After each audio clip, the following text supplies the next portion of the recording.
Dead easy to learn snowboarding, they said. Hip young chap like you who's done a bit of skiing.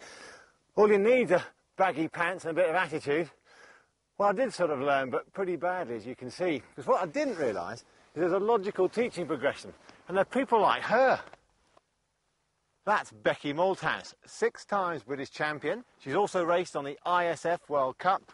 More to the point, though, she's a Basie BSA snowboard trainer. I think she's had something to do with the FIS, or is it the BAF?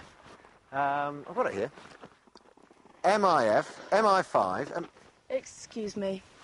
I think what he's trying to get at is that these organisations involved with snowboarding have developed a fast and simple way to learn to snowboard. That's exactly what I meant to say. And in this programme, we aim to show you how easy it is to learn this fantastic sport, so long as you get help from a proper instructor. In the first section, I'm going to demo the simple progression from standing on your board through to basic heel and toe turns. Then I'll find a couple of complete novices and hand them over to Becky to see if she really can get them motoring in just a couple of days. And after that, I'll look for a self-taught klutz with a load of rotten habits and straighten him out. You'll do. Oh, fine. And apparently, with my technique polished, in section 5 we stay safe on the mountain, looking at the rules of the road and how to make the most out of various weather and snow conditions. Next we examine the kit, notably the different board designs and binding setups, and see how the subtlest tweaks can make a significant difference to your performance. And in a self-indulgent wrap-up, we reveal what you might hope to achieve if you lose all sense of reason.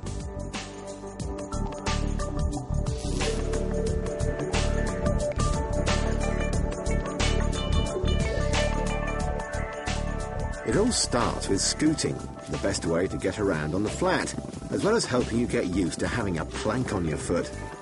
From there, with the back foot attached, we find the gentlest of slopes and move on to straight running and immediately work on a relaxed posture. On a steeper slope, the next progression is side slipping, controlling your speed by altering the angle of the edge, first looking down the hill on your heel side edge and then facing the hill on your toe side edge. With a little shift of weight during the side slip, we move on to the forward or diagonal side slip. It's all about developing edge control. The next progression is the falling leaf, which involves floating forwards and backwards down the foreline, very much as the name suggests. And as with all the exercises, we'll do them both on the toe and the heel side. The final step before the first complete turn is the garland, which introduces steering towards and away from the fall line. You loop across the hill by heading down the slope and then swinging back up. Your track ends up looking like a garland. And then by linking all those sliding, weight transfer and steering skills, you get to perform your basic heel and toe turns. And there endeth the first lesson.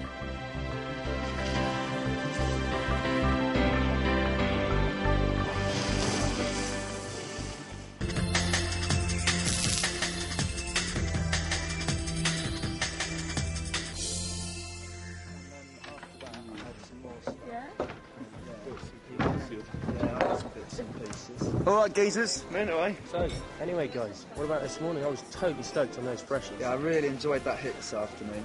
Yeah, the transition was a bit whippy, but I got a nice shifty off that kicker. Back 360, Tim. Cheers.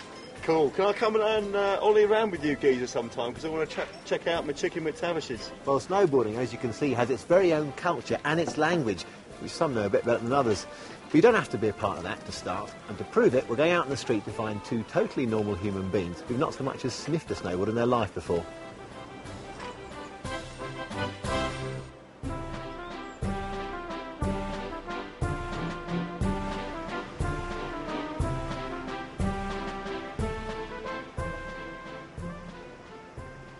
So, Hair Director, where do you reckon we're going to find these people then? Ski school, High Street?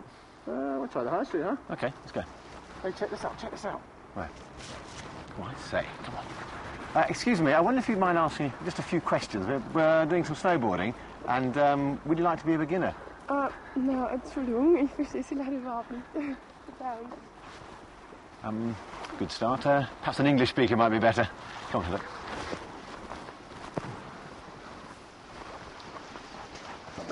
Excuse me, sir, correct me if I'm wrong, but I do believe you're off skiing. Yeah, that's right. Do you know you've forgotten your sticks? Oh, not again. Never mind, never mind. How would you like to be taught to snowboard by the 6 times British champion? Yeah, that'd be cool. He must be brilliant. Sorry, Becky. Come on, then. Excuse me, I can see you're busy, but we're looking for people who might like to learn to snowboard. Would you be interested? Snowboard? That's what I do for a living. Oh, good choice. Sorry, thanks anyway. First choice snowboard guide. I sure can pick him, eh? Here we are. Excuse me, sir, we're making a video for Basie. I was wondering... Instructor, eh? This place is full of them. Hey, don't we know him? Excuse me, mate. What's your name?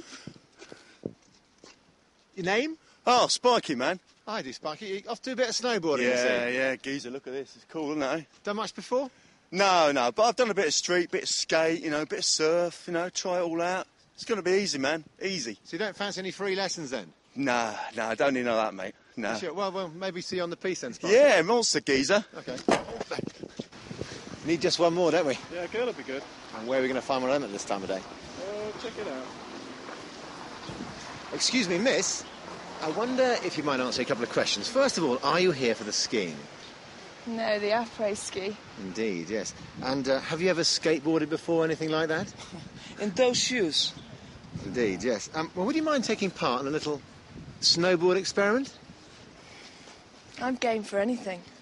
Well, first of all, I think we better get you dressed properly.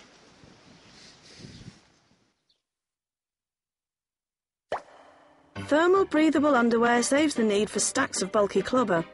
Thereafter, well, jeans may give you attitude, but they also give you hypothermia, since they have no thermal properties and absorb water like a sponge. Today's boarders wear looser-fitting pants, sweaters and lightweight tops made of high-tech fibres. This gives freedom of movement and maintains a constant temperature in the ever-changing mountain weather. Specialist snowboard gloves are reinforced, and some have wrist supports. And to retain body heat, a hat is de rigueur. Feeling comfortable and looking good, our recruits are now off to gather some hardware. In the early stages, it's a good idea to hire, and classy operators like First Choice will always recommend stores where both the equipment and advice are excellent. Hello, I help you. Yeah, we'd like some snowboarding gear, please. Yeah, have you ever snowboarded before? No, complete beginners. Yeah, so maybe we look for the boots. You know your size? 39. 39? And 44. And 44. Selecting boots? There are 2 basic options, hard or soft. Indeed, some have their first attempts using their original ski boots. But for learning and progressing, I'd recommend soft boots every time. Unlike many ski boots, they're as pain-free as a pair of carpet slippers. They should be tight, but not uncomfortable. Okay. Yeah. Well, a super snug pair of carpet slippers, because to perform properly, they must hold the foot to keep you in direct contact with the board. These feel a bit tight around here. Is it? Just stand up and kick your heel. Is it better now? Yeah, it feels better, but they're still a bit too tight. Is it too small? So we look for a larger one. Yours is all right? And don't be pressed into taking the first pair you try. Reinhardt will pretend to be quite happy to persevere all day. No, it still feels okay. It's all right. So we look for a larger one. Looks like our guys have got their boots all sorted out. Now all we need to do is find out if they're going to be regular or goofy. There are, of course, 2 ways to stand on a board, and you have to decide on a preference so you know which way to fix the bindings. If you ride with your left foot forwards, you're regular. But riding with the right foot forward, and I'm sorry to report, you're goofy. Those who have done a board sport before, such as surfing or skating, will usually have a preference. Somebody who has no idea, a good way is to step onto a skateboard. The first foot they put on is usually the strongest front foot.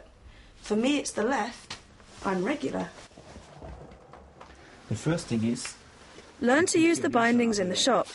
First attach the leash to the front leg. This stops the board sliding off when you're getting in and out of the bindings. These are typical soft bindings that you use with soft boots. They've got 2 straps. Fasten the front one firmly, but not too tight or you'll get cold toes. The ankle strap is the important one because it pulls the boot into the heel cup and holds the foot securely in the binding.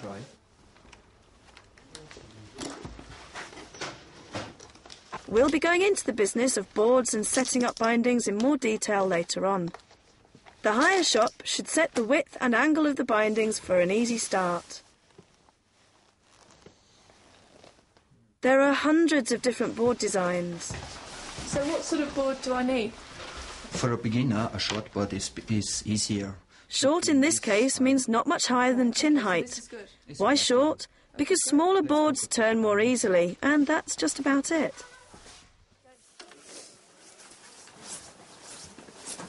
Hey, wait up, you guys. Now, before we head off, we really need to check we've got everything we're going to need on the mountain. So, hats, goggles, glasses if we get the sunshine, gloves, lip cream and suntan lotion. Really important, even on a cloudy day, you need good sun protection. Lift passes. I think that's just about it. Shall we rock and roll? The right clothing and equipment, properly set up, and in the company of the British champion. Things are looking good for these two.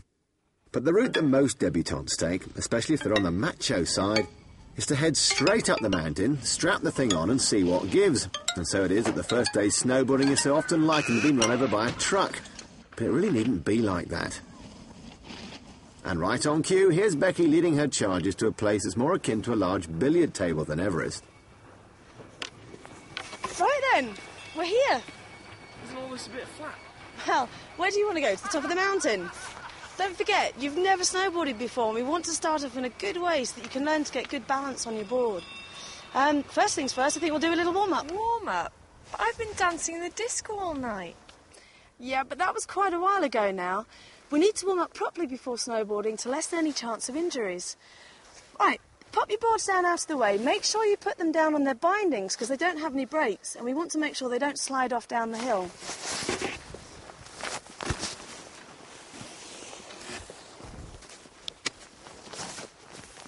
Grab hold of this lot, you guys. Just follow me.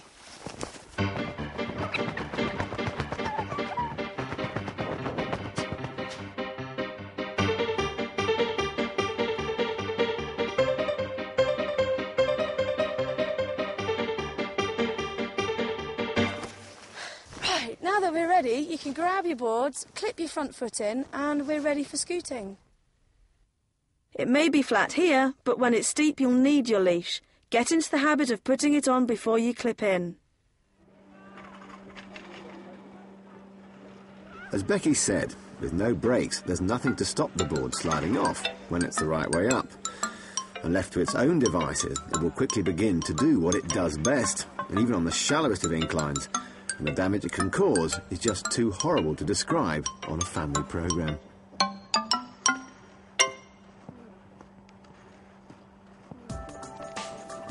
The aim of scooting is to keep the board flat on the snow and use the back foot to push along as if you were on a skateboard. To maintain your balance, you have to keep the weight on the front leg. Scooting is the best way to get used to being on your board. It's also handy for that whole drag lift thing later on. Now it's your turn. Because Annabelle isn't standing on her front foot, the board can't glide. It's all a bit of a struggle, really. Xander, however, prefers to gallop along with the board rather than let it slide. He just needs to leave it on the snow. With the weight more on the front foot, Annabelle looks a lot more comfortable, but how does she feel? Whoa, Annabelle. First time on a snowboard, how does it feel? I'm really not sure about this at all. Why? Well, it just feels really strange having something strapped to your foot. Well, you're making a bit of progress, though. Yeah, I suppose I am. Maybe I'm getting there.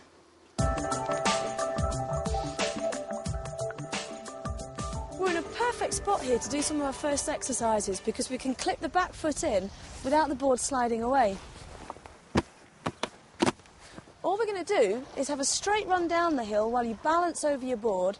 Don't worry about when you get to the bottom because it's a flat enough slope. You'll just naturally come to a stop. You won't have to do anything. So just give yourself a wriggle to set off and don't forget to smile. This is where we sort out your basic posture. That's to say, the way you stand on the board. It's the foundation for all advanced riding, and getting it right now will save you a lot of grief later on. To end up nice and relaxed on the board, you should turn your head to see where you're going, keep the hands slightly away from the body to help you balance, have your upper body facing the same direction as the front foot, and keep the legs gently flexed, with the weight shared equally between both feet. The guys both look a bit tense on their first runs, which is only normal.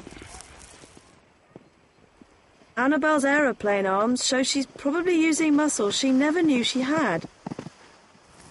However, this exercise takes her mind off things and helps her loosen up. And this one exaggerates bending and stretching the legs, which is going to be a key element of turning later on.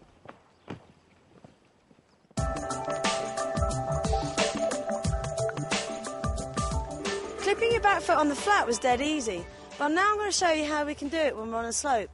Obviously, to get up there, if you keep your board flat, you're going to go nowhere fast. What you need to do is turn your board around so it's across, dig the edge in so that you can get some grip as you walk up the slope. Once you get to where you want to go, just drop your back foot below you, and then you can swing the back of the board round, and that enables you just to sit down, and then you can put your back foot in with no problem. That's all very well and good if you want to start off on your heel side. Otherwise, you're going to have to lift the nose of the board up and use your whole body to make yourself roll over. And then you're ready to go.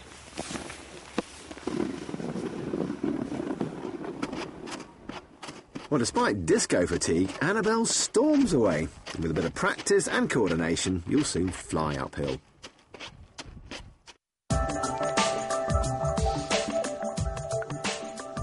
Right, well, now that you've got good posture and you can balance on your boards, we need to figure out how to use the brakes on these things.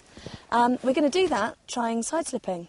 Now, we need to have the slope a little bit steeper than it was before, and I think this looks just about perfect. You use side slipping for speed control. Keeping the board across the slope with the weight over both feet, you can move directly down the fall line.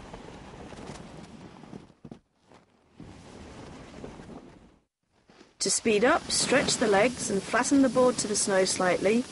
To slow down, bend the legs and tilt the board onto its edge. Okay, here we go. Use one hand on the snow. That's it. Now, just put your hands over my hands. Flatten the board a tiny bit. Wait till you start moving. Look up, look where you're going. That's it, nice and smooth.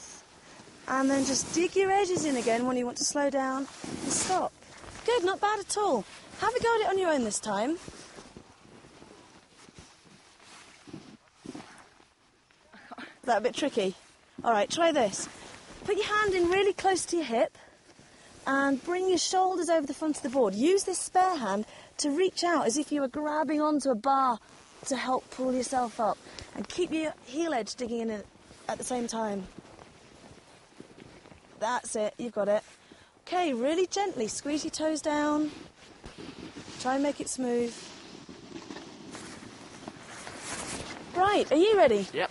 Okay, what I'd like you to do, to make it less jerky, I want you to imagine you've got some soft fruit under your toes. Give me the soft fruit of your choice. I think it's got to be plums. Okay, plums it is. Right, you're going to squeeze these plums and try and squeeze the juice out of them so that you can get it out without actually breaking the skin. So you've got to be really gentle. Okay, do you think you can do that? Yep. Let's try it. Okay. Yep, you up? Uh-huh. Right, here we go. Just gently. Okay, they're a little bit squashed, aren't they? Nice and easy. That's better. You got your balance? Feel okay? Yeah. There you go. See if you can carry on your own. Because Xander doesn't manage to keep the weight on both feet, the nose of the board points down the hill and he goes too fast.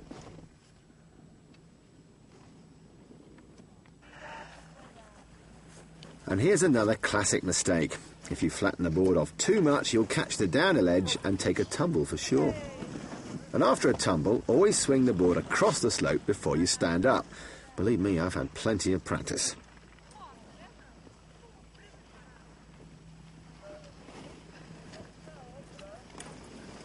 Now, with better balance and with minimal fruit abuse, Xander is sliding with grace and purpose.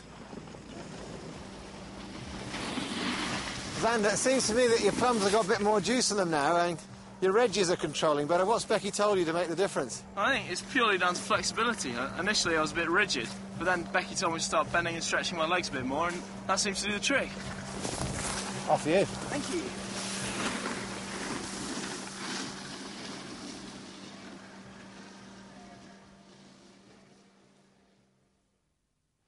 Side slipping on your toe edge is easier because you need less effort to tilt the board and control the pressure.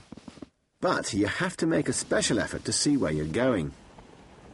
Of course, Becky has done a bit before, but just check out how little effort she uses because she's balanced, loose and flexible.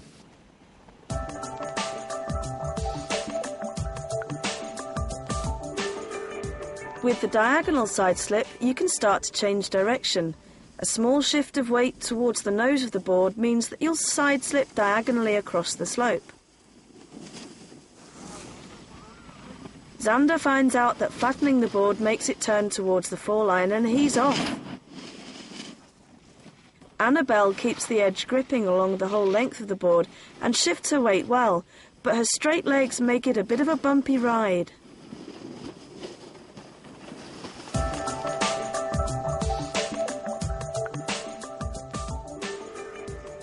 By adding steering to all the skills learned so far, you create this sweeping action that gives the exercise its name, the falling leaf. Right, don't forget that when we do the falling leaf, this is where we introduce steering. So use your feet as your steering wheels. Press down your toes on one foot, and that encourages that end of the board to slide down the hill. Then you can take over with the other foot, and that's how you get this swingy, falling leaf motion. Okay, yeah? I'll give it a go. Great. This time, Xander gets the technical bits right, and his no-fear attitude allows him to deal calmly with the acceleration. At the moment, Annabelle lacks that confidence, and because she doesn't want to pick up any speed, she never flattens off either end of the board. So Becky decides to move down the slope with her to lend a hand. That's the advantage of having an instructor.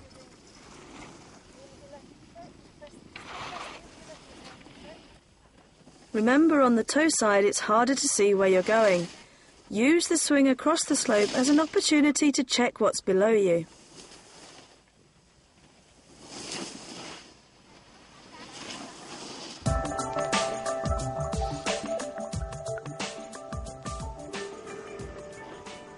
The garland is a series of falling leaves in one direction across the slope. It lets you practice the beginning and end of the turn, but without ever having to cross the fall line. You start as per falling leaf, shifting the weight a little onto the front foot to help you steer towards the fall line. You slow down by steering with the back foot to bring the board across the slope, finishing with the weight spread equally on both feet. OK, chaps, follow that. Becky recognised that Annabelle was more mobile on the dance floor than she was on her board, so she gave her this exercise. Stretching as she turned towards the fall line, then bending as she slowed down to improve her steering. By contrast, Xander already had an over-enthusiastic torso, so Becky reined him in by making him hold his knees. He then had to concentrate on turning with his feet and not his upper body.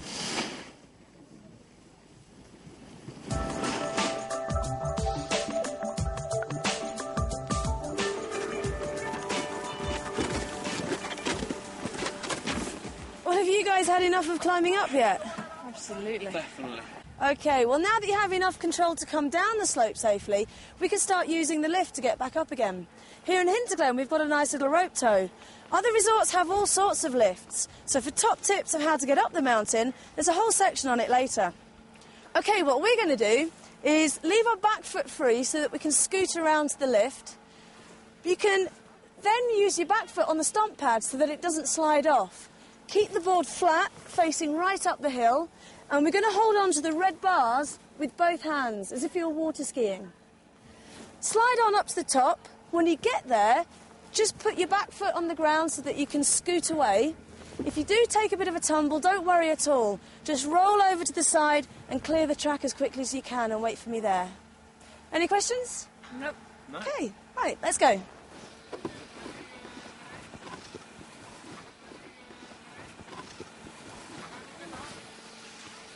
Right, get your board nice and flat, pointing up. Stand your foot on the back. Have you got balance? Yep. Right, there's a handle coming up. Get ready to start gripping. That's it. Keep your arms straight. Keep the board flat. We'll see you at the top. Okay. No problem. Xander gets the landing exactly right. As soon as he reaches the top, he scoots well clear before sitting down to clip in his back foot. So let's recap. The aim so far has been to develop a relaxed posture, good steering skills, which then lead to better balance, and leave our guys at least in fine shape to try some basic turns.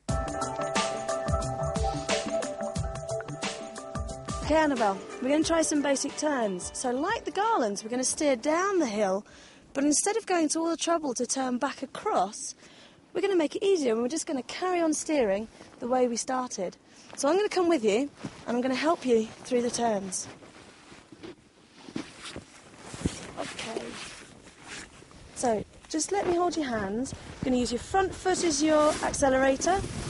Push it round, onto your toes, slow down with your side slip. Perfect. Now, stand up nice and tall. Use your front heel as your accelerator. Keep steering round and slow down with that. That's perfect. Now we'll do one more turn. Stand up, weight onto your front foot, use that accelerator, start sinking down. Excellent.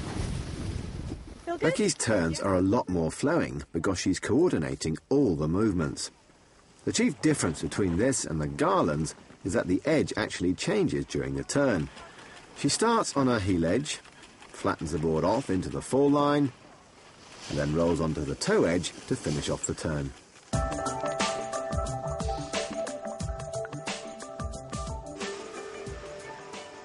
Annabelle's turns didn't start too brightly. On the first attempt, she didn't even make it through the fall line. Shame about the glasses. Then things began to look up. This time, the glasses stayed on. She kept tripping up because she was rushing the edge change. She got away with it on the heel side, which is easier, but not on the toe side. She made her first successful turns on both sides when she let the board roll flat before tilting onto the new edge, even though at this stage she resorts to throwing her upper body around. Eventually she gets the steering and bending and stretching right, and it all looks rather smooth. But she really slapped the icing on the cake when she let the board run and got a little speed up. With the weight off the board, she began to flow like a true pro. Hey, Annabelle! Slow down! That's incredible. Now, did you honestly think when you came here on your après ski holiday that you'd leave knowing how to snowboard? Absolutely no way. But in the beginning you did have just a little bit of a crisis, didn't you? I did. It just felt so strange when I first got on the board and I was all strapped in. But then Becky started to show me some exercises and I started to loosen up and gain some confidence. And now I'm making turns. And you're covering the mountain with some style. Absolutely. So what's the plan from here? Well, there is one problem. I'm just too knackered to go to the disco. So how about an early night?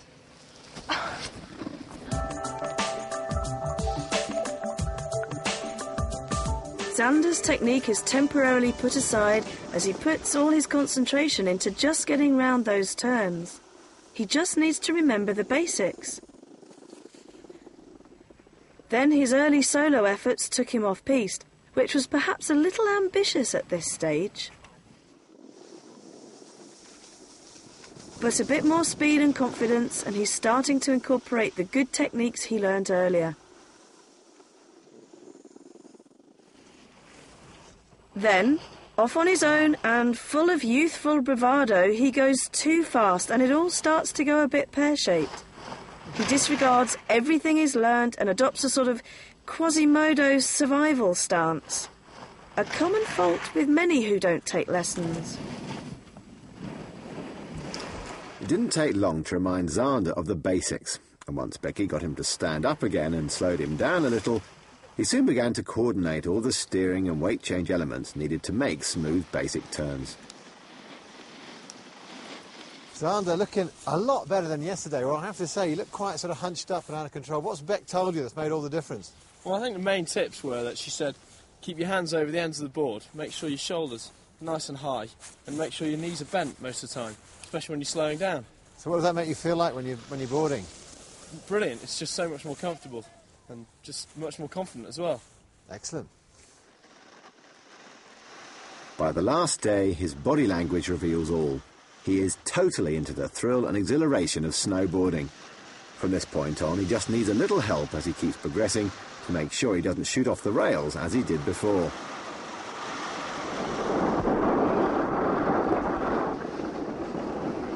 Alexander,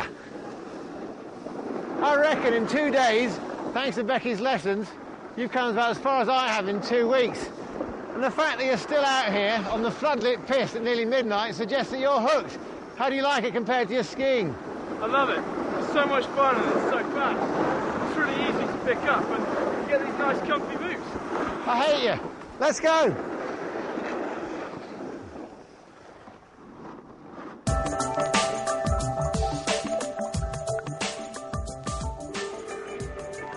As promised, here's our further guide to getting up the hill. There are various modes of transport. The longer trips out of the valley will often be taken by the cable car or the 4, 6 and 8 man bubble cars. No great technique needed here, you just sort of walk into them. But when it comes to taking chair lifts and drag lifts such as the button tow and the infamous T-bar, there are a few things you need to know. Different types of chairlift take anything from 1 to 6 people, but the procedure for getting on and off is much the same. With the back foot out, scoot onto the platform. Look round as the next chair arrives, catch it with one hand and sit down.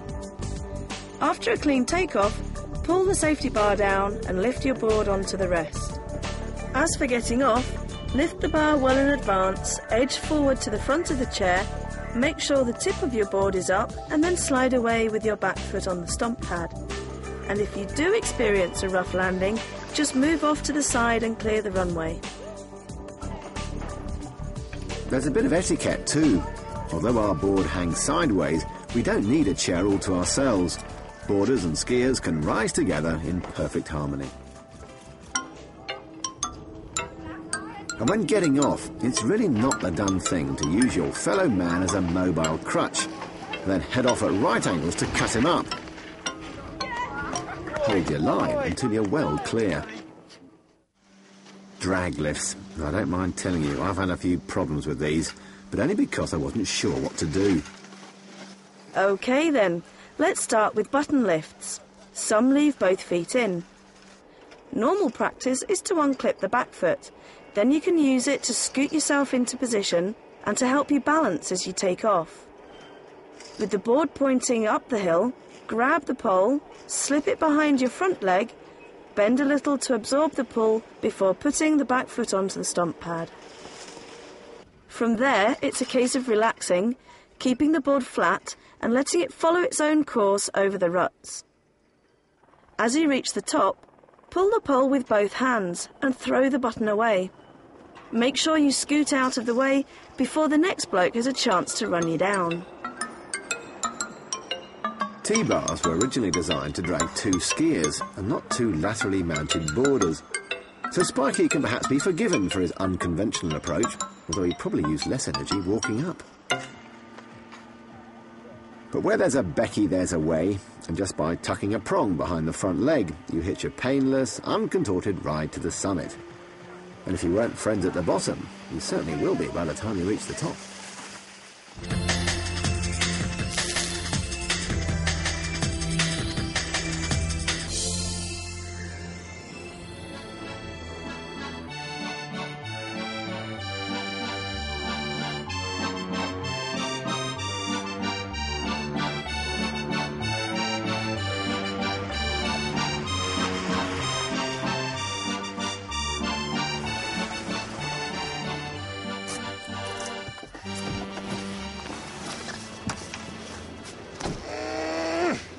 Alright, boys. Happy? A good trip? Yeah, not bad, thanks, not bad. What are you doing now? Going for a ski. Skiing? You're supposed to be snowboarding. Listen, I love snowboarding and all that, but Frank, in that last section, watching Xander get to my level in 2 days, thanks to Becky, has sort of taken the wind out of myself, and I'm going to stick to what I know best. Now, have you got the keys for this thing? That's certainly help, but you're not having them. Come on, take this. What do you want me to do with this? Well, Becky's waiting for you at the top of the mountain, and she can do for you what she's done for Xander, so come on. I very much doubt it. We'll give it one more go.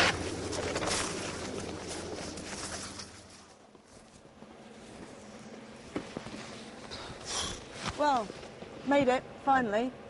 Now that you're here, what exactly do you want to do? Well, I reckon I represent 90% of all those snowboarders who try to work this out for themselves. 2 days, I'm covering the mountain, thinking I'm making great progress, then that's it. As soon as I reach anything like ice or steep slope, I'm washing my turns out, I'm sliding all over the place and just feel out of control. And I'm thinking about going the other way. The other way? You know, back to those skiing things. I don't think you need to quite do that. But I'm sure there are a few basic things that we can have a look at that are really going to help you out. Fancy a go? Shall we? To be disarmingly honest, I was suffering from a common condition called MIS, that's male impatience syndrome. You see, having learned to ski, I didn't want to go through another total humiliation phase. So I attacked snowboarding like a bull on Viagra in search of some kind of fast-track competence, hence my technical inadequacy. So with the pride stifled, if not completely buried, I laid myself open to the mercy of the one-woman jury. Well, there's a good start. Pete has no rhythm or flow in his riding, and his weight is all over the place. His bad posture causes him to make awkward, jerky movements, which really doesn't help his balance.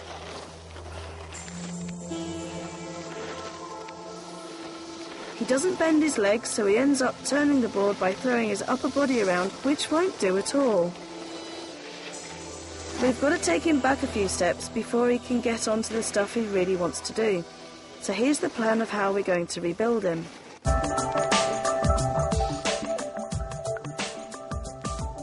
Start with getting some rhythm into his boarding, and then using some upper and lower body exercises to make sure he's initiating the turns with his legs and feet, and not his arms and shoulders. The first exercise is to exaggerate the up and down movement. Count yourself up and down to get gradual rhythm. Up, 1, 2, 3, and down, 1, 2, 3.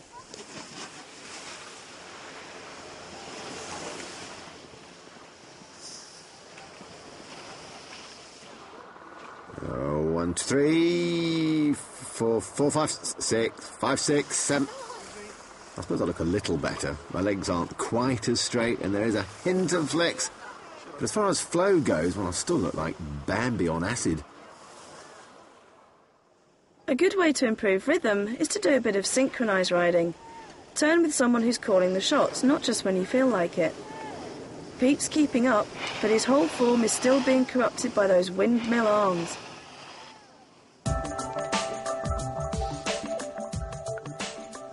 Here's an exercise to neutralise his upper body. Putting the hands on the hips goes a long way to shutting the arms up and encouraging the shoulders to follow the board. Visibly, this has worked for Pete. Because it's harder to use his arms, he doesn't, and automatically starts to steer with his feet. We now need to make him more aware of his edges.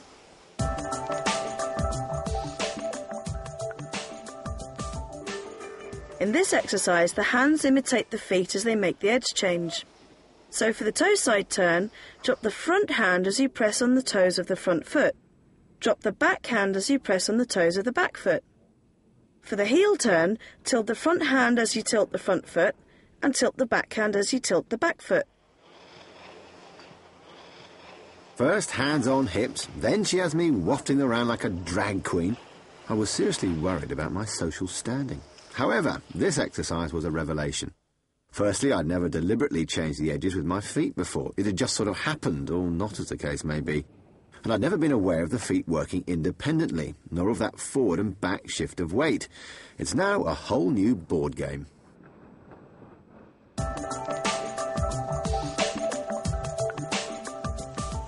For more positive steering and smoother turns, we can now introduce the concept of leg turning. On the heel side, turn the front leg into the slope. On the toe side, rotate the leg away from the slope.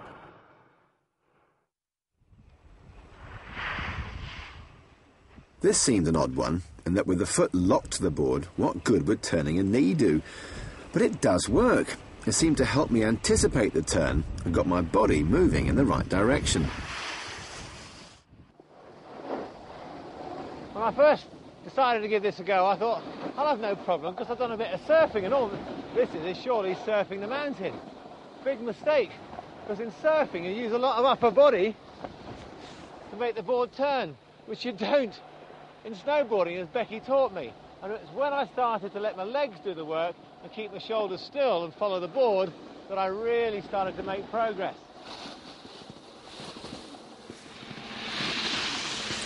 Well, Pete, how do you feel now? Can't believe the difference it's made. I mean, and it's only simple things you said, isn't it? Everyone thinks it's just so complicated. Well, we've tried to keep it nice and simple so it all makes sense in bite-sized chunks. But what do you want to do next? Well, I still feel, having watched you go down, that when it gets steep and a little bit tricky, I tend to revert back to my old habits, and I still don't feel that edge control I got on the skis, so a bit of carving and that sort of thing would be really useful. All right, what we'll do then, we'll have a look, we'll try some carving on nice easy slopes, and I think we'll also try and tackle some steep bits and what to do when it gets icy. And how about paths? I hate paths. I think we'll have a look at those as well. OK.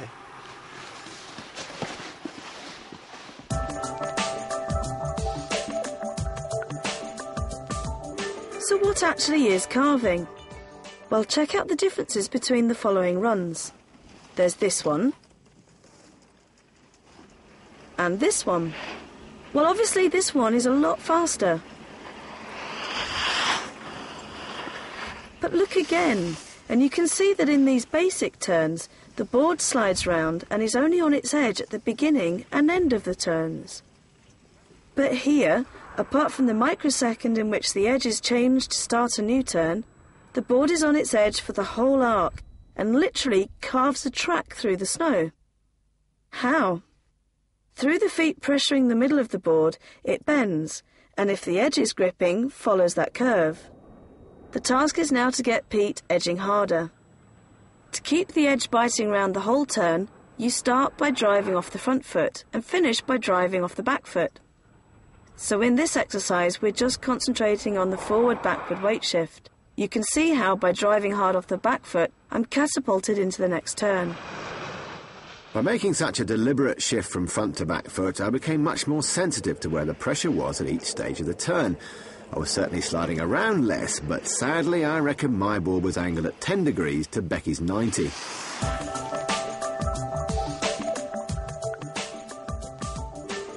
It's true. The more you tilt the board, the more the edge bites. As a way to help you tilt it more, imagine you're being paid millions by a board manufacturer and are duty-bound to show the world the logo on the bottom.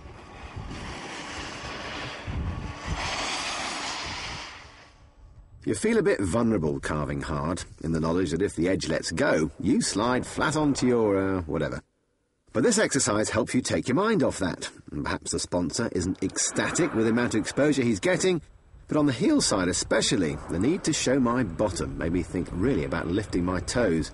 The result, a lot more grip.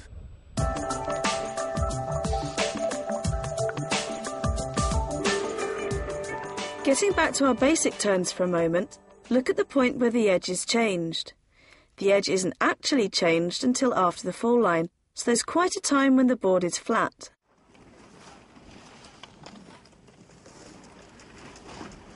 In the carved turn, the aim is, of course, to keep the board on the edge.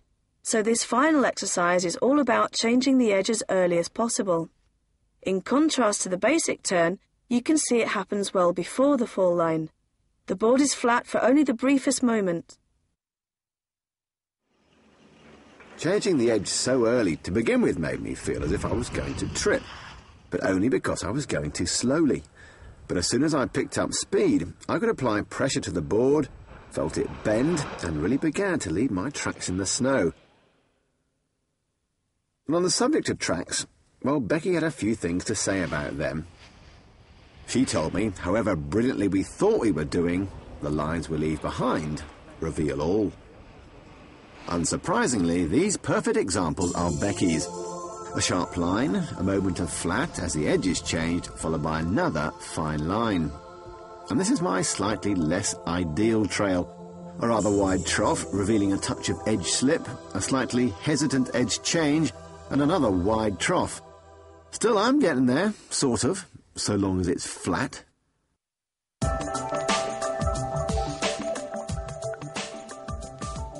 Here I am on the steep, and it's the same old story. I hit the fall line, panic, lean back, catch an head, and it's good night. The exercise to get Pete onto the steep slopes is the hockey stop. So called because the aim is to swing quickly to a halt like an ice hockey player. Let the board run into the fall line, and with a big sink down, turn across the slope. I suppose what was worrying me was that on a board, unlike my skis, you can't control your speed in the fall line with a little snow plough. Acceleration equals panic, equals a return to my old mistakes. Note the shoulders. But with a few goes, I realised that I just needed to do everything I was doing before, that's the up and down, the edge change and the knee steer, but a bit faster and more aggressively. Steep slopes, no problem. I like your confidence, Pete. All you have to do now is link those hockey stops, and you can handle just about any slope with style. We're talking about fundamental changes in my technique. I suppose it's got to be the edges. And since Becky's got hold of me, I've now learnt that they're my friends rather than my enemies. Because when I learnt, I fell over so many times tripping up on them that I began to mistrust them. But now I can let the board run on its edge. Of course, it'll cut through all the bad snow and give me that extra control when conditions get steep like here, or just really cruddy. And that's all I'm thinking about, staying on them.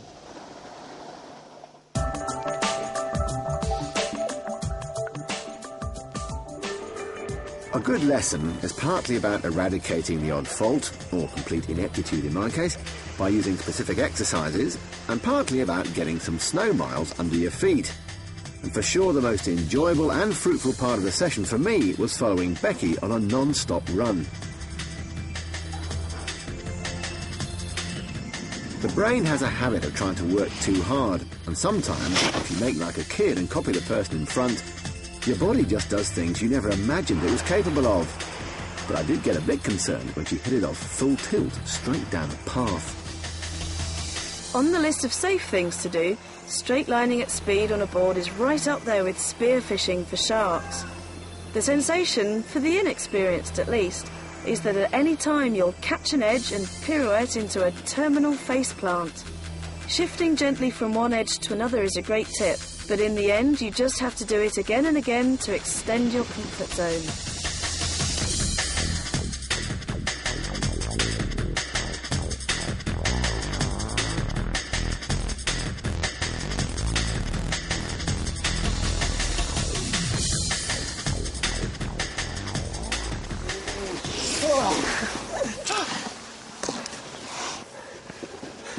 Well, that was certainly good for me. You know, following you down there, and in some pretty wild places, I might add, was just brilliant, because not only could I try and mirror you, but because you were choosing the line, I could just concentrate on all those tips and techniques you gave me. You know, the best bit is when we got onto the steep stuff, just by trying to stay in your tracks, I naturally carved harder without thinking about it and felt the edges. Fantastic. Good. Now that Pete has got a good grasp of the basics, we can maybe go off and learn some tricks. Before that, let's have a look at how to stay safe on the mountain.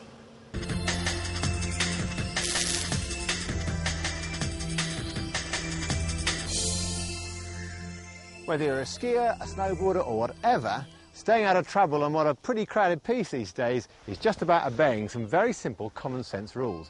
Let's take a run down the piste and show you what we mean.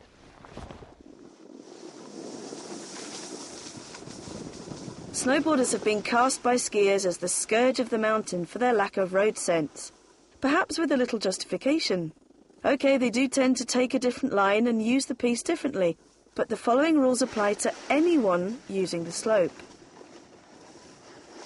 Now, technically, the uphill boarder or skier has to keep out of everyone's way on the downhill side. But don't tempt fate by just pulling out. Always look up the hill first before setting off. We're quickly learning that it's not a good idea to be in the same country, let alone the same slope as Spiky. He starts as the uphill rider and should have given Pete room to make his own line. So even though at the point of impact he's on the downhill side, he's still in the wrong. Of course, the uphill player holds all the cards. He has full view of what's going on downhill and therefore should be able to predict people's movements and pick a safe line. So when you're overtaking, you're absolutely duty-bound to give those in front a wide berth, just in case they make a sudden change of direction. But boarders do have a specific vision problem, in that they have their back to the world as they turn onto their heel side. So make a special effort to check behind you before making that heel turn. Now it's time for a rest, but where? This is not a very good place to stop. I'm right in the middle of the piste, in the way of everybody, including the ski schools. Well, I've moved to the side of the piste now, but this is still not a good place to stop because I'm hidden by this huge ridge. If you don't mind, I'm out of here.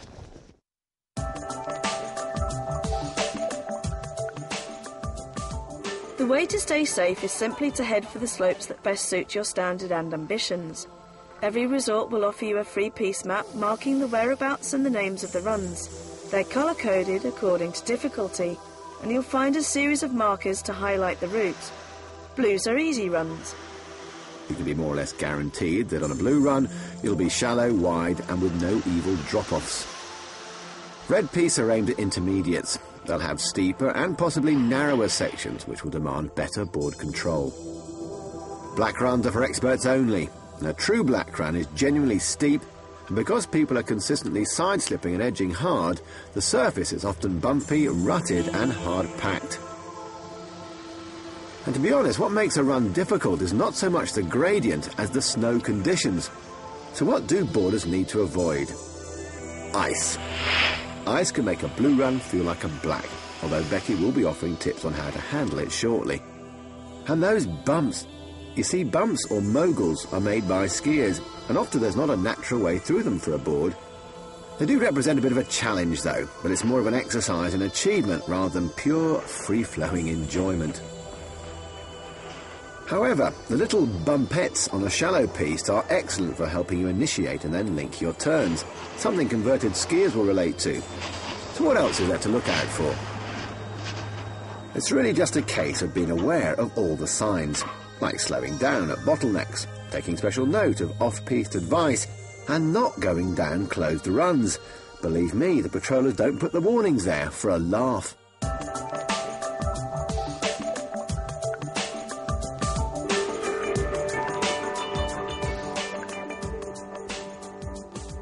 Early morning and praise the Lord, Hinterglemm is creaking under a blanket of fresh snow. Yes, there's a hint of a blizzard, so do we go back to bed? Or try and have some fun?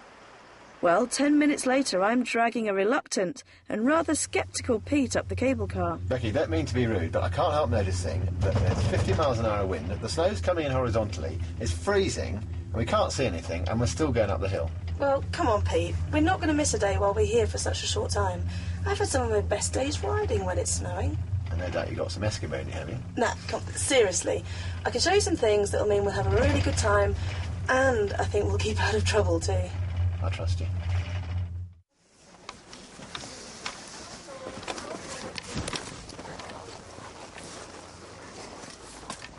Becky, before we go on, I have to say, I can't see much. Well, it does help to have a good pair of goggles. You need a double lens and an anti-fog system as well. There's one surefire way to get them steamed up, and that's put them on the top of your head. What's wrong with that then? Well, all the hot air goes up through your hat and steams them up really quickly. You calling me hot-headed? Well, you know, it's been said. Well, I think you should take me away from all this. Yeah, I think best plan is we head down to the lower slopes, try to get down into the tree line maybe. We should be very sheltered down there and get much better visibility. Let's do it. Come on now, let's go.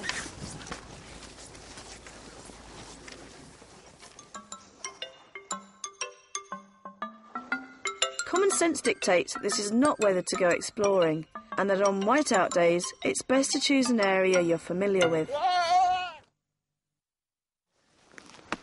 Well, much though it pains me to say it, Bex, I'm ready. Now, what's the plan? Well, first of all, we stick really close together, and that way we can always see each other. Yep. And if we head to the side of the piece, we can use these markers to follow our way down.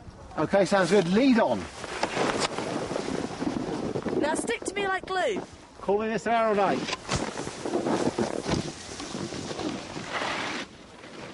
The piece markers do indeed show the way, and when the light is flat, they also highlight the contours of the slope, as do the trees, the bushes, and even other people. Anyway, now to the business of boarding in the dark. Try and spot the differences between these two masterful techniques. There's this one, and there's this one. Yes, I know, it's hard to tell, isn't it? Well, maybe not. It does seem that Becky has 20/20 vision, because she's flowing over the piste as if it were silky smooth and lit by the equatorial sun. There's not a hint of an involuntary jump, nor a moment of imbalance. But as for me, well, I was that unsure of myself that I might as well have been blindfolded. Oh, Becky, you look so smooth coming down through there. And as for me, because I can't see the bumps properly, every time I hit one, it just chucks me out of control. OK, Pete, well, you know, slow down a little bit to give yourself a bit more time to feel what's happening. Try using your feet to do the job your eyes normally do. Let them feel the bumps because you can't see them. Well, to be honest, you also need to be a bit more relaxed to react to the bumps as you find them. So basically, just loosen up everywhere.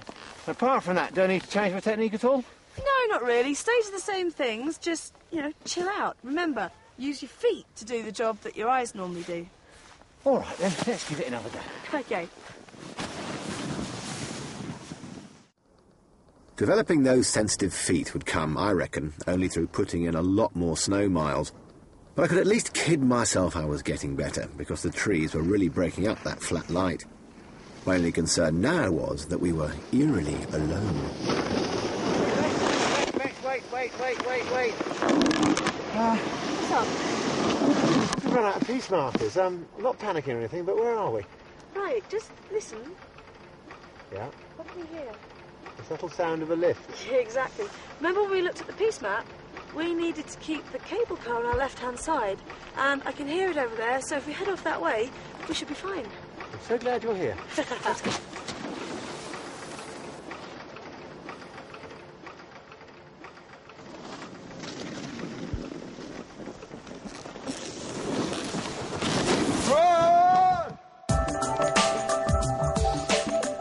The wondrous byproduct of the bad weather is a load of new soft snow and the possibility for all sorts of new falls.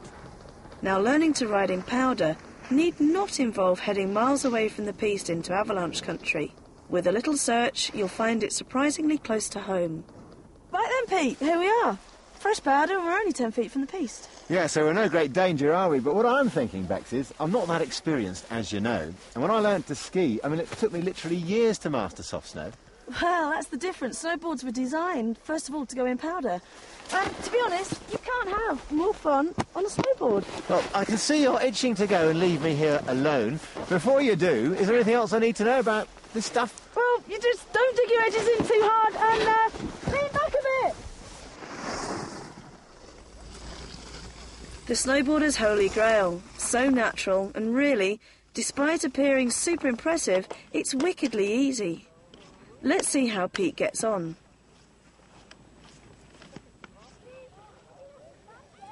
I was expecting to get up and then immediately crumple in a heap. But I was stunned at, compared with skiing, how little effort was needed to turn. And then just as I was about to enter the Extreme Boarding Championships, surely through no fault of my own, it all went dark. Well, Bex, just for a moment there, that felt absolutely amazing. I mean, just so easy, and you're right, it's actually easier on piste. But I don't know if you noticed at the end, I lost my nose and a little problem. I just felt maybe this isn't the right board for the job. Yeah, I did see that.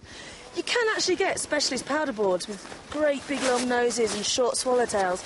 But to be honest, the kit we've got here is great. They're free-ride boards, which means they've got more volume in the nose than in the tail. Makes them float easier. But I tell you what we could do. Just shift your bindings back a little bit and that'll give you a real, Harley stance. Right, so I'm back on my tail a bit, the nose comes up. Maybe I won't faceplant quite so violently next time. That's right, make life a bit easier. But hey, we've got all this to play with.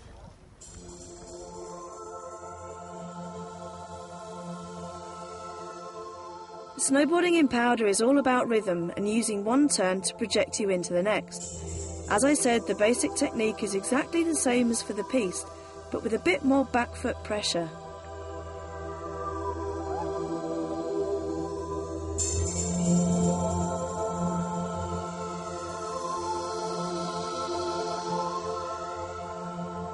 Move the bindings back, she says. Sounds like a major rebuild. But a handy screwdriver, 2 minutes, and the job's done. And it was definitely worth it. The nose automatically rode a little higher, and just being able to see the thing was a confidence booster, although I still found room to get it all wrong. That plummet was caused by over-edging. Fired up by my carving exercises, I'm leaning the board over too heavily, which is why it's grabbing at the snow, and why my performance lacks Becky's effortless rhythm. It should feel like boarding in slow motion, and ironically that's made easier if you let the board run, because the faster it's going, the higher it rides on the snow, and the easier it is to turn. Of course, the soft stuff does provide a lot of friction, so unless you're prepared to let it run into the foreline, there's a good chance it will just sink and stop as the slope runs out. We have to stress again that we found our practice powder right next to the piste. Now, of course, the more ambitious will walk miles in search of new snow, but this is never something you should do alone, and even then not unless you're in the company of a well-equipped guide or instructor who knows the area intimately and who can assess the conditions and the avalanche risk. Now, what may seem like a rolling field of virgin snow may be hiding holes and dips. Then the only way out may be via near vertical walls sprinkled with solid obstacles. Although it's great fun boarding through the trees, we should respect the flora and fauna, and not have to use it as a safety net.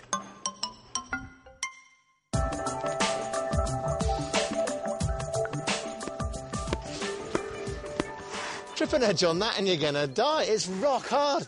I thought snowboarders stayed in bed till midday just to avoid this sort of thing. Well, you're right, it is pretty hard, but we're lucky we don't have that blue ice, that shiny stuff. Ooh, that's a real snowboarder's no-no. All he can do with that is really slide over it until he gets the next piece of snow to turn on. But here, all we need to do is concentrate on edging really softly, letting the pressure build up gradually, and making no jerky movements. If you follow me, we're going to make some nice gentle turns. That is my cue to follow you down, is it? Yep. Well, happily, as Becky mentioned, ice is not something we seek out by choice. You can hardly call yourself a complete boarder unless you can handle the stuff.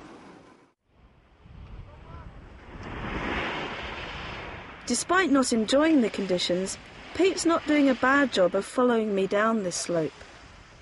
I grip on the ice by tilting the board gently but confidently and being fluid enough to make adjustments to my balance. Because Pete doesn't have quite as good balance, he doesn't really tip the board enough. I have to say that even though it was a little noisy and hard on my old knees, this session taught me more about my technique than any other. See, the problem with ice is it's unforgiving and exaggerates the smallest technical flaw in your boarding. In my case, applying unsubtle pressure to the edges.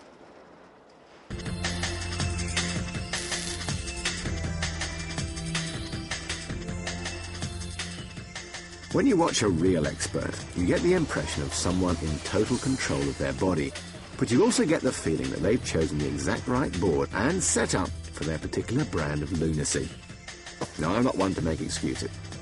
Well, I am, actually. But I was beginning to wonder if my gear and not my lack of brilliant technique was maybe, perhaps, hopefully, preventing me from obtaining total mastery of the art. And happily, Becky agreed to lead me along the path of enlightenment through the equipment jungle. Now, Bex, I really do want to learn about this equipment, but you never said your particular jungle was halfway up Mont Blanc. Well, you quit your snivelling. Look, we're here now. OK, start me at the beginning. Well, this is the board that Annabelle and Xander were learning on. It's perfect for it, because it's a nice, soft, easy flex, has a large side cut, and fairly short, we chose. Right, so let me get this right. Easy turning, that's big side cut, soft flex, and short. What about chin height? Yeah, that's about right. And bindings and boots? Ideal setup is soft boots and soft bindings. OK, lead me on.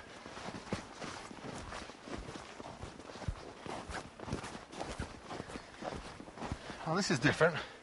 What's this for, then? Oh, yeah, it's different. It's a twin-tip board, and these tend to be a little bit wider than the other ones we look at. That's great for people with slightly bigger feet, and it also means they're really stable when you land jumps. Wouldn't that width also make it a bit slower to get from toe to heel? Yeah, it does, but freestylers are more worried about being in the air and landing than they are about making turns on the piste. So they'll be using soft boots, soft bindings? Yep, really flexible freestyle boots. Right, this is all starting to make a lot more sense. Good. Take me to the next one. Well, I recognise this one. It's the one I've been using. Seems quite similar in shape to Xander and Annabelle's board. Yep, it is. It's still a directional board, and that makes it very versatile. Big difference is it has a progressive side cut, which is going to make it really grippy in faster turns. Is that what I think it is? Yeah, that's the wood core you can see in there. Wood makes a board really snappy. Snappy as in it's going to break, snappy? Pete, hardly. Snappy is kind of sort of springy. OK, so a good all-terrain board for the more advanced rider because that snappiness, springiness gives them a bit more control at speed in turns? Yep, yep. What about the boots and bindings? Well, a free ride setup, and that means the boots are going to be a little bit stiffer. OK, on to the next. Wow, look at this sexy beast. GTX. This must be the full-on racing machine, right? Yep. It's long. That's going to make it really stable. It's really narrow here, and that makes it very quick from edge to edge. And the other thing is it's quite stiff. That's going to make it really hold on to turns. OK, so with a beginner's board, we had a soft flex to make easy turning. So I guess with this, you've got to be motoring to make it turn, huh? Absolutely, and hopefully we're going to be moving in a forwards direction. It's the only board that doesn't have a kick up on the tail, so it's just not designed to be ridden fakie. Fakie backwards, so could be the one for me. Well, you know, it's very, very specialist. To ride this board, you're going to need plate bindings and hard boots. But, you know, I think I've got something that might be a little bit more versatile. Let me keep this, though. Oh, Pete, put it down, put it down, put it down.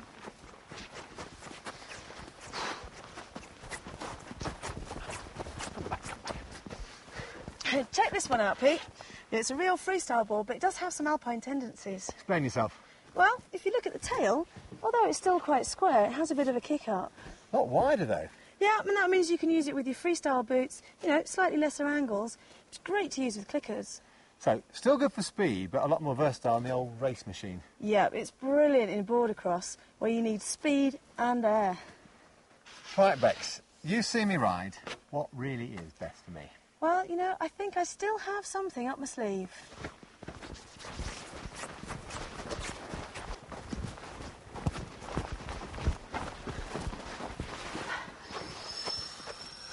Now that your technique's improved a bit, I think you might have quite a lot of fun on this one. Certainly looks a business, and it's so light. Yes, it's stiffer too. It's going to be a bit more challenging, but top freestyle performance. I'll still be able to carve with it, though, eh? Absolutely. Now, there are no bindings on it just yet. Well, that is our next job. We've got to go and sort them out, set them up so they're absolutely perfect, just for you. Now, I really need to know about that, so let's go... No, before we go, what are you using? Well, it's actually very similar to yours. The biggest difference is a carbon layer that it has in it. It makes it really reactive. Good for everything? Oh, part, pipe, absolutely everything. That's why I love it. To the feast.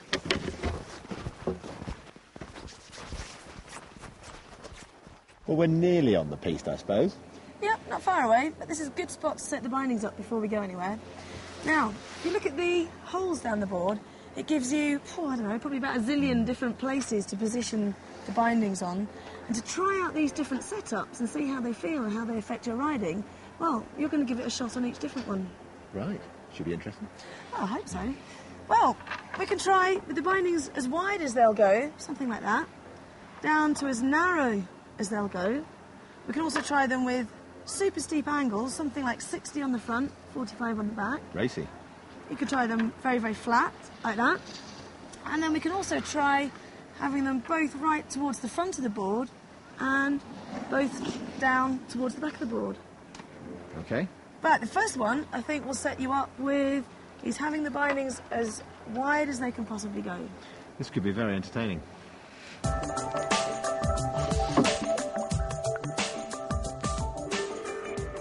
Becky wouldn't tell me what to expect from the different settings. Firstly, she said that was for her to know and for me to find out, and secondly because what ended up feeling good was down to board design, your size and weight, and personal preference. Now, I thought a wide stance would make me more stable around the corners, but instead I found it made me pressurise the ends of the board rather than the middle, which made it harder to carve and made me wash around the turns. It also made me feel a bit wooden and stopped me bending my legs, so I had sliding problems on the steeper slopes. But on the positive side, well, I'm not much of an aerial artist yet, but when I did try a hop, the wide stance made me feel much more stable in the air and on landing, and I can see why this is often the preference of the freestylers.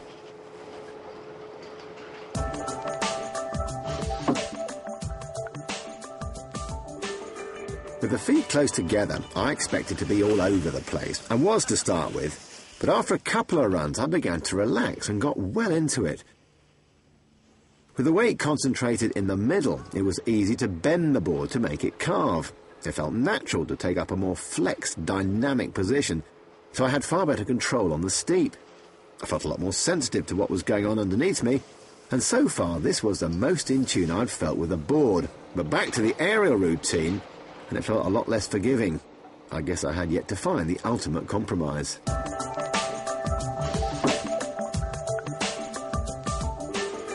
With the bindings forward, I would surely be standing in the wrong place on this directional board. In fact, it seemed to turn really easily, but only if I kept the speed down.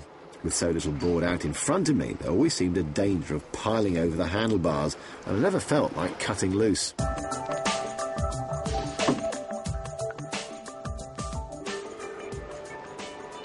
In this position, I felt I could potentially carve the hardest and steepest and get real acceleration out of the turn, but it would take some getting used to and the development of a slightly more delicate back foot.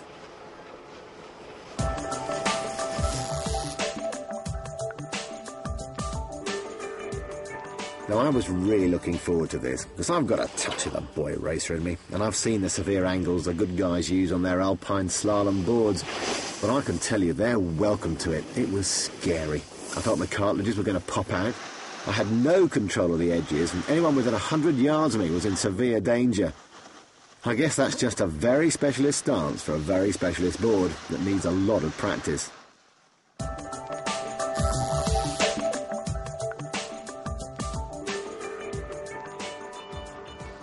And finally, I tried them dead square at 90 degrees to the board.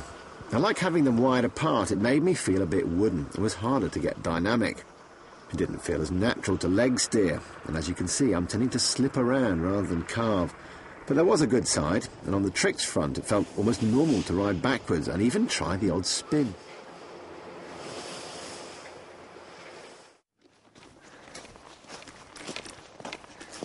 Hey, Spikey, what's happening? Oh, yo, geezer, how you going, man? Good, have you been customising your setup like I have then? Yeah, this time it's duck style, man, you know, like... Duck? Yeah, you want to hit the angles, get some fat air, you know? That's radical. So, these freestylers do that? That's what you're up to, is it? Yeah, I'm going pipe fitting. Blimey, good luck. Deep respect, man. Yeah. Do it, man, do it. Good luck. Cool. Massive.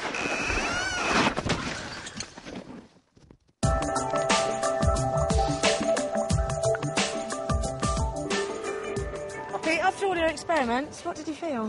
Well, I certainly didn't like the extreme width. I much prefer them close together, but I think somewhere in between, but nearer close, if you like. Yeah, I think that's what we've got here. I've set them on about almost 21 inches apart from each other and a couple of inches back from the centre. So that'll give me a bit better performance for free ride and powder, yeah? Yep, you've got a lot more nose there to help you float a bit better. Also, with the angles, we've got about 30 degrees on this front disc, and I think it's about 9 here on the back one. That's good, because I didn't like the extremes either, so that, again, is somewhere in the middle, isn't it? Yeah. The next job is grab your boot and put it in this binding. Right. As you can see, your toes stick over the edge way more than your heels do. So what we're going to do is undo all of these bolts here and move this whole unit back so that we can centre the boot across the width of the board, and that way your toes stick over the same amount as your heels do. Excellent. I noticed that you haven't got a stomp pad on here yet. Well, I know it sounds a bit noncy, but I do like that graphic, and it'd be criminal to hide it. Well, you have actually got a couple of options. When you're customising your setup, there are loads of different things you can do. I think we could try a few of these little bubbles. OK, Yeah. that's much So better. See through then. We'll pop some of these on. Before you need to set off, though, you've got to just try the straps on so that we can adjust these using all the different holes here. Adjust them so that they fit snugly, and then cut off all the excess. Right. Another thing I've noticed, these spoilers are adjustable. I've left them where they are, but what effect do they have?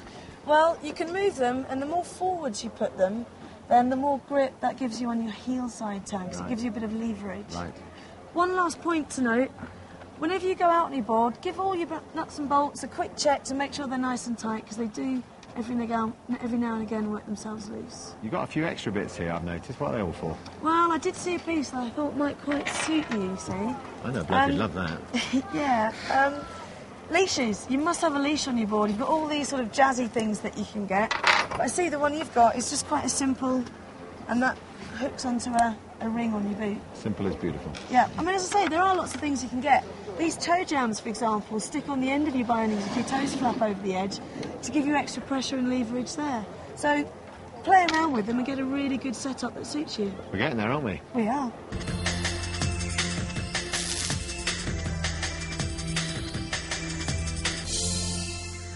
We're nearing the end of our story, but it won't have escaped your notice that by and large borders attract a nutty element. And if you head off into one of the many fun parks and hang around with them long enough, you'll soon find yourself spending more time off the snow than on it. Well, Pete, I suppose I could spend the next 2 hours telling you how to do all this stuff. And then again, of course, there's always boarding school too.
There you go, Pete. That's just about the end of our session.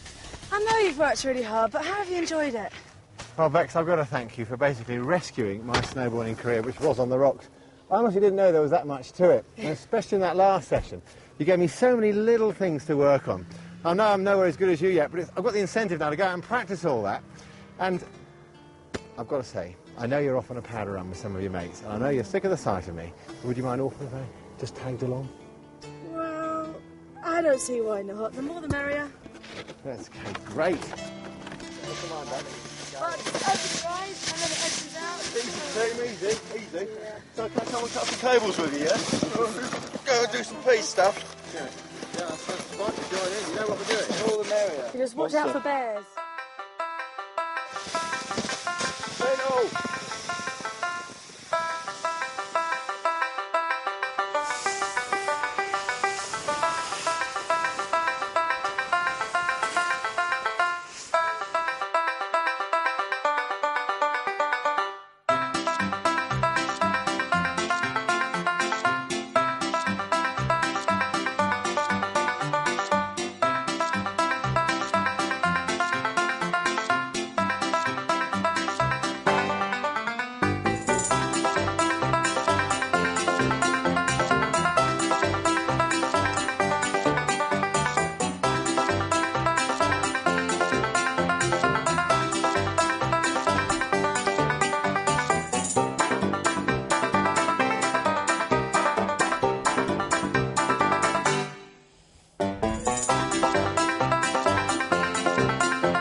easy a Beckler toboggan, monsieur. I've still got a tripod up my arse. What you got here then? Oh, copters, man. Wicked. Give us a go, geezer. Are you sure you ain't trained helicopter pilot or what? No, mate, don't need lessons for this, mate. It's easy. I've got a stimulator at home. Look, oi, give us the controls, mate. No, look. You've got the joystick. You turn it off to the right. Come round, you're going to go and face aliens. There they are, down there. Mental, mate, mental. To keep your board in good condition, you should get it serviced at your local snowboard shop. Getting the service done when you come back from holiday will keep the base from drying out over the summer and will ensure your board is ready to ride the next time you go. Sharp edges grip well on ice and a wax base runs smoother as well as faster. There are a couple of jobs you can do safely that will enhance the performance of your board. Use an edging stone to take the rough spots from the edges. Work from tip to tail, keeping the stone at 90 degrees to the board. Just wipe off the board to remove any loose filings. Use a warm iron to drip the wax onto the base. Try to put the wax evenly along the whole length of the board. The next job is to work the wax into the base. Waxes are made to suit different temperatures. This red wax is used for warm weather. Spread the wax over the base, keeping the iron moving so you don't overheat. Feel underneath with your hand. If it starts to get hot, move on. Remove the excess wax using a plastic scraper. Finish off by cleaning the edges and you're ready to ride.